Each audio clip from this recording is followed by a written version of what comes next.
Saat hari-harimu bikin stres, minum deh Chocolatos Matcha Latte. Bikin rileks. Rasanya tenang banget. Chocolatos, mamma mia lazzatos. Ya nggak apa-apa.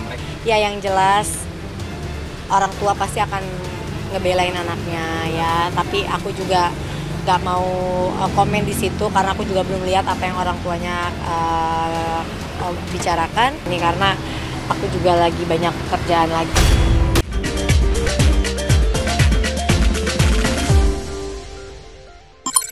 Makanya aku bingung kok aku dilaporinnya di fitnah-fitnah kasus-kasus lain. Oh ternyata buat bikin ini supaya burem kasusnya. Selagi mereka masih mengibarkan genderang perang, kami maju terus. Tak sanggup anaknya menderita di penjara gara-gara menggelapkan uang Ashanti nyaris 2 miliar. Orang tua Ayu Khairun Nurisan nekat mendatangi Polres Tangerang Selatan guna mengajukan penangguhan penahanan putrinya. Sekaligus melihat kondisi putrinya yang sudah 5 hari mendekam di penjara. Kangen ya? Ya temu kangen aja. Ya hanya berpelukan aja. Ya suka. Seneng deh. Udah itu aja. Nggak ada pesan apa-apa. Dia hanya tegar. Saya udah lihat Ayu. Tegar udah alhamdulillah. Tadi udah ketemu sama Ayu. Alhamdulillah Ayu baik-baik saja. Dan ini apa? Tadi saya ngirim nasi sama roti sama sama baju aja. Kita sudah audiensi, berkomunikasi baik dan kemudian kita melampirkan surat untuk penangguhan penahanan dan kami menunggu atas kebijakan tersebut dari Kapolres dan juga jajarannya terkait adanya ada 2 orang anak ya yang saat ini masih muda. Ya nggak apa-apa. Ya yang jelas orang tua pasti akan ngebelain anaknya ya, tapi aku juga nggak mau komen di situ karena aku juga belum lihat apa yang orang tuanya bicarakan. Ini karena aku juga lagi banyak kerjaan lagi. Bahkan orang tua Ayu rela menjadikan dirinya jaminan atas penangguhan penahanan Ayu. Apalagi mengingat Ayu masih memiliki 2 balita yang masih sangat membutuhkan perhatian ibunya. Dan selama ini Ayu menjadi satu-satunya tulang punggung keluarga. Selain itu, mereka juga berdalih jika keluarga begitu sangat membutuhkan Ayu. Tidak hanya anak, tetapi juga orang tua.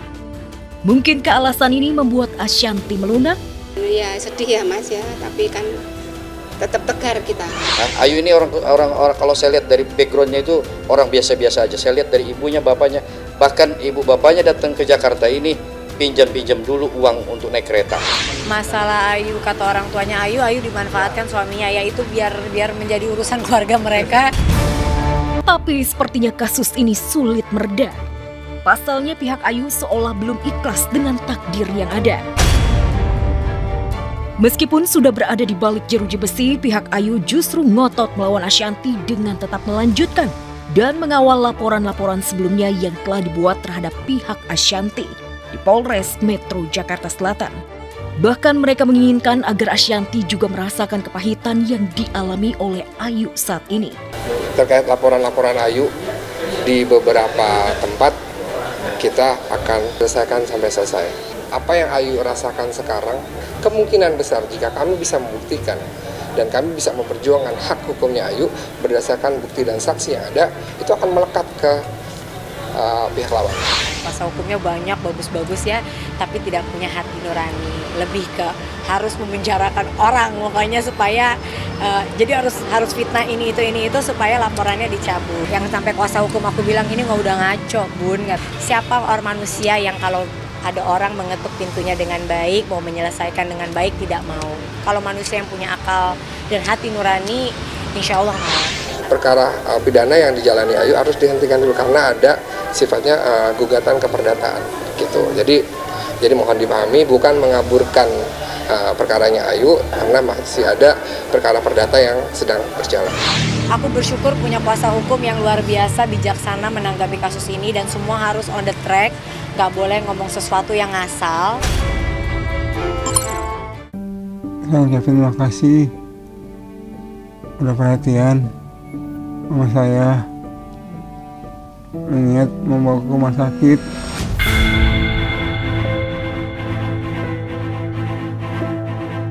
Akhirnya Fahmi Bo dibawa ke rumah sakit usai Raffi Ahmad menjenguknya di rumah kontrakannya di kawasan Rawabelong.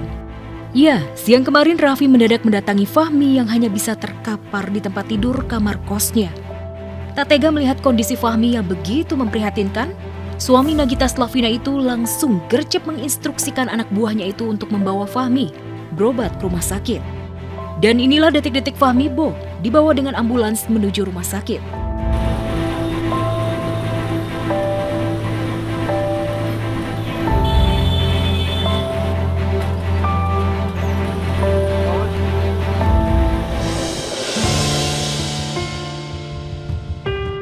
Kedatangan Sultan Andara itu tentu membawa harapan baru bagi kesembuhan Fahmi. Apalagi Raffi tak hanya membawanya berobat, tetapi juga menjalani perawatan di rumah sakit hingga benar-benar sembuh. Dan yang paling penting dan membuat Fahmi bersyukur adalah Raffi menanggung semua biaya rumah sakit. Secara eksklusif kepada Seleb On News, Fahmi yang hari itu dirawat Nita mantan istrinya menceritakan kedatangan Raffi. Beliau senang sekali ditengokin ya kan, dan alhamdulillah Raffi mau bawa Fahmi ke rumah sakit. Ya alhamdulillah, pokoknya semuanya alhamdulillah. Aku bersyukur Raffi mau datang jenguk gitu.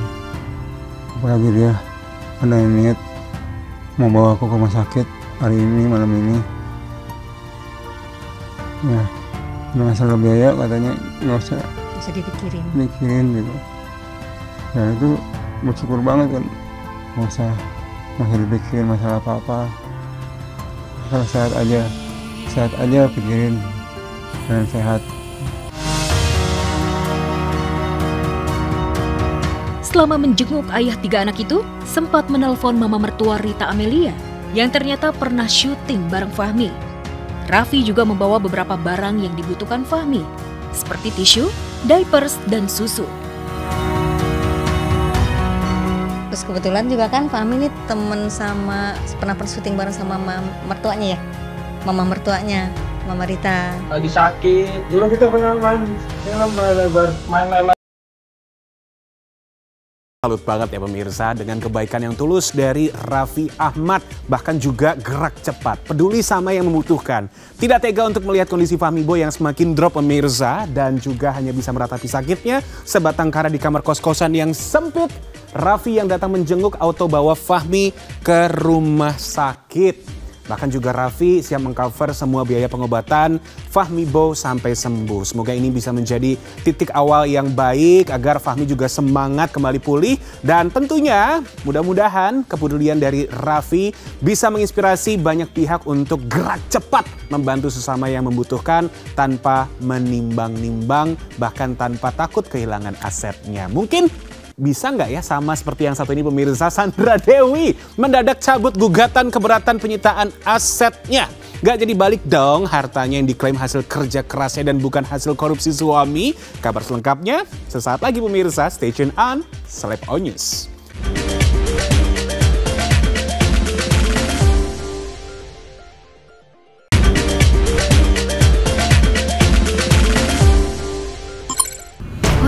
Semua di dunia ini tuh kayak Tuhan, aku bilang ambil aja semuanya yang kita punya deh. Asal anak baik-baik asal aja. Anakku baik-baik aja gitu. Ucapan Sandra Dewi jadi nyata. Doanya didengar. Sandra Dewi pun menyerah dengan nasibnya kehilangan harta benda. Sandra Dewi resmi mencabut gugatannya terkait keberatan perampasan aset miliknya dalam kasus korupsi tata niaga komoditas timah yang menyeret suaminya Harvey Muiz. Sebelumnya, Sandra sempat ngotot pada pihak Kejagung agar semua aset miliknya berupa perhiasan, puluhan tas branded, 2 unit kondominium, hingga deposito 3,1 miliar untuk dikembalikan. Sandra mengklaim jika semua itu merupakan hasil kerja kerasnya selama ini, bukan dari hasil korupsi sang suami. Tetapi kini entah mengapa, tiba-tiba saja Sandra mendadak mencabut gugatan keberatannya. Benarkah Sandra memilih patuh agar aman dari jeratan hukum? Ataukah justru memiliki manuver baru untuk melawan jaksa agar klaim tersebut tetap dikembalikan? sifatnya permohonan dan belum masuk pokok perkara, maka masih diberikan peluang ini Sandra Dewi untuk mengajukan kembali, mengajukan keberatan. Kan itu banyak harta yang sudah diperoleh sebelum tempus perkara. Ya, keputusan Sandra mungkin memang benar. Memilih untuk patuh agar terbebas dari jeratan hukum. Toh kehidupan Sandra saat ini juga tidak sulit alias miskin. Masih aman dengan sisa aset yang tak disita. Meskipun tidak semewah dulu bersama sang suami. Buktinya kedua anaknya masih bisa berlibur ke Singapura belum lama ini. Saya belum mendapat konfirmasi dari yang bersangkutan karena pertanyaannya sangat pribadi ya.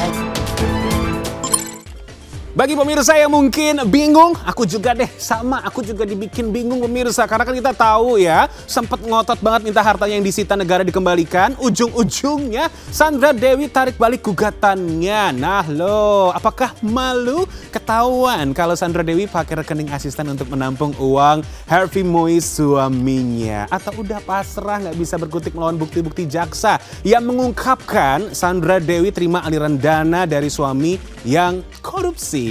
Ya kan kalau memang harta miliarannya hasil kerja keras sendiri sih seharusnya ya pantang menyerah begitu. Nih aku kasih tahu ya, besok sebelum protes disiapin lebih matang pelurunya. Semoga ya gugatan ujung-ujungnya itu nanti nggak cuma drama, jadi memang betul-betul bisa dipertahankan, diperjuangkan begitu ya kan?